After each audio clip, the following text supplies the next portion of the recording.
जो लोग मुक्ति की चाह रखते हैं उनके लिए ये आयाम, जिसे हम महाकाल कहते हैं, सबसे ज्यादा महत्वपूर्ण हो जाता है। महाकाल मंदिर ये आपको अस्तित्व की जड़ों से हिला देगा।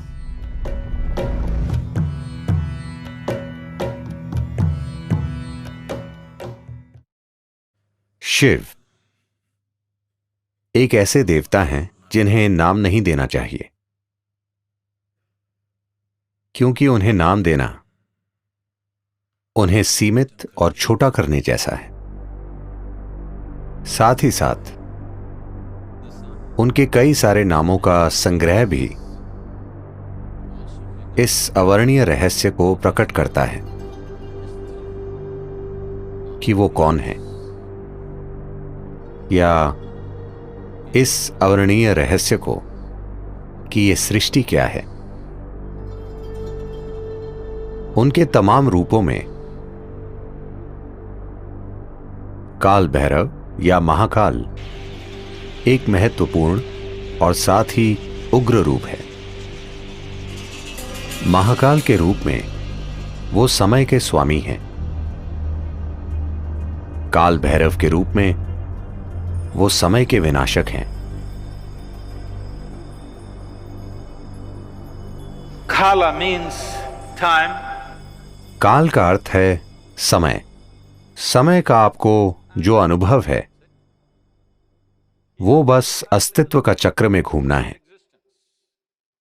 पृथ्वी एक बार घूमती है, वो एक दिन होता है। चंद्रमा पृथ्वी का चक्कर लगाता है, उसे एक महीना कहते हैं। पृथ्वी सूर्य का चक्कर लगाती है, वो एक साल हो जाता है। हर चीज जिसे आप समय मानते हैं, आपकी घड़ी भी चक्रों से जुड़ी है। हर चीज जो भौतिक है वो चक्रीय प्रकृति की है।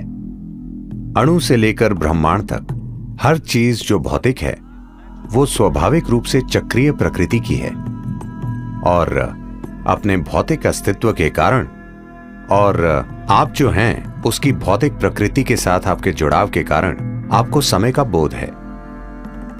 अब आप यहां बैठे हैं क्योंकि आपके पास एक शरीर है, इसलिए वो समय का हिसाब रख रहा है। जब आप जीवन की चक्रीय गति से मुक्त हो जाते हैं तो हम कहते हैं कि आपने मुक्ति पा ली है या मोक्ष पा लिया। तो जो लोग मुक्ति की चाह रखते हैं, जो लोग मोक्ष प्राप्त करना चाहते हैं, उनके लिए ये आयाम, जिसे हम महाकाल कहते हैं, सबसे ज्यादा महत्वपूर्ण हो जाता है।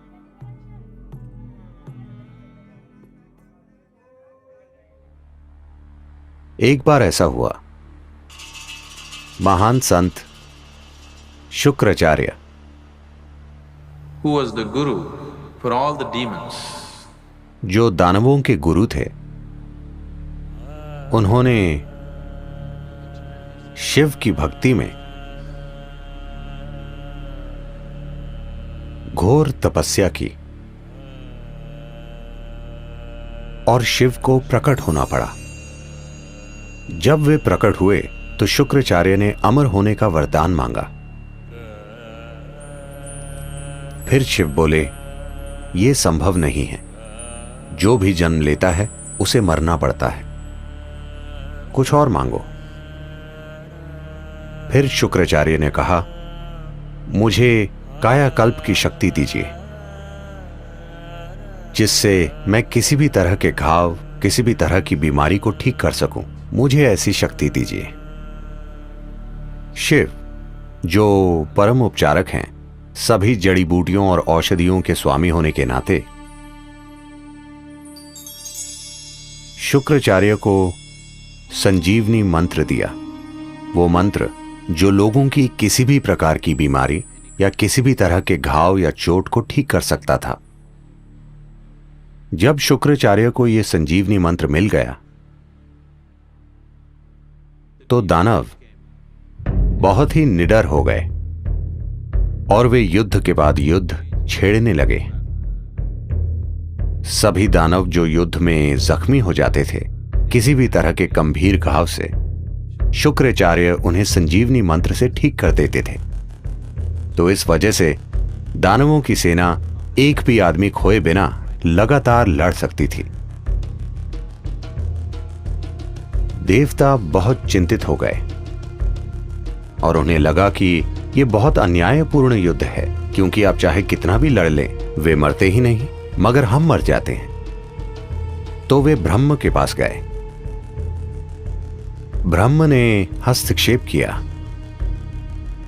और शिव से कहा, आपने शुक्राचार्य को इस तरह की शक्ति दी है, आपको उन्हें मारना होगा, नहीं तो दुनिया में पूरी तरह असंतुलन आ जाएगा। in the world. दानव देवताओं के खिलाफ अनुचित फायदे में हैं। फिर शिव बोले, उन्हें मारने की कोई जरूरत नहीं है, मैं उन्हें काबू में कर लूंगा। तो जब देवों और दानवों का युद्ध चल रहा था, शुक्राचार्य मंत्र पढ़ रहे थे और सभी दानवों की चोटों और घावों को ठीक कर रहे थे। तभी सीमा के पार से एक खतरनाक जीव, एक राक्षसी जिसका नाम कृतिका था, एक भयानक रूप में प्रकट हुई। वो शिव की एक गण थी। उसने आकर शुक्राचार्य को अपनी कोख में खींच लिया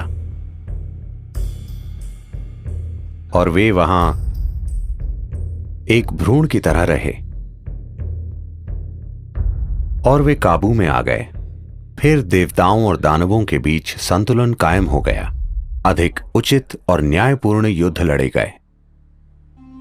फिर ब्रह्म बहुत हैरान हुए और उन्होंने सोचा, सिर्फ महाकाल ही ऐसा कर सकते हैं। इंसान को मारे बिना वो पूरी तरह उसके जीवन को काबू में कर सकते हैं। शुक्राचार्य कृतिका की कोख में ही रहे और संजीवनी मंत्र बेकार हो गया। या दूसरे शब्दों में, महाकाल ने शुक्राचार्य के लिए समय को रोक दिया, जिससे वो आगे नहीं बढ़ सके।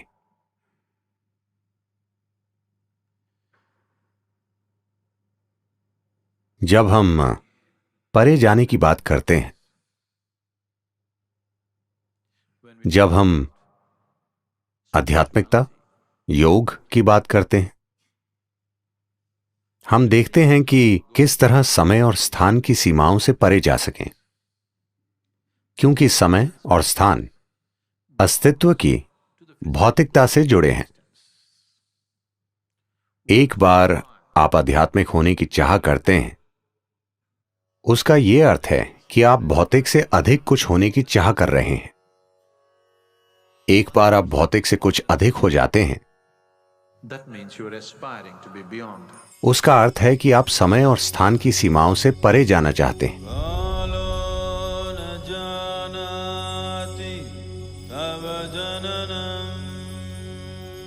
महाकाल मंदिर में जिस लिंग की प्राण प्रतिष्ठा की गई है, उसकी प्रकृति बेहद असाधारण है।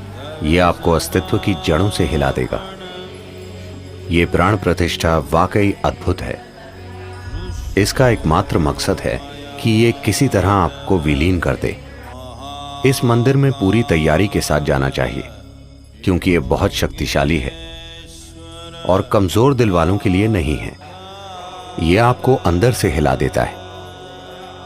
हर दिन महाकाल को जो भेंट अर्पित की जाती है, वो शमशान से लाई गई ताजा राख है, क्योंकि उन्हें यही पसंद है और वो जैसे हैं उन्हें वैसा बनाए रखती है। दुर्भाग्य से मैंने सुना है कि We be getting so bloody civilized. हम इतने सभ्य होते जा रहे हैं। अब शायद कुछ आंदोलनकारियों के विरोध के कारण वो शमशान की राख का इस्तेमाल नहीं कर रहे हैं। दुर्भाग्य से वो गाय या बैल के गोबर का इस्तेमाल कर रहे हैं। ये सिर्फ संस्कृति से जुड़ी चीज नहीं है, इसके पीछे एक विज्ञान है। अगर हम शमशान से राख लाएं और कोई दूसरी राख लाएं, मैं आपको दिखा सकता हूं कि दोनों में क्या फर्क है। अनुभव के स्तर पर दोनों में बहुत बड़ा अंतर है और यह बहुत महत्वपूर्ण है कि इस प्रक्रिया को जारी रखा जाए, क्योंकि महाकाल का स्वभाव यही है। इस महाकाल रूप की मौजूदगी ही ऐसी है कि आपके वहां जाने पर सब कुछ विलीन हो जाता है, सब कुछ जलकर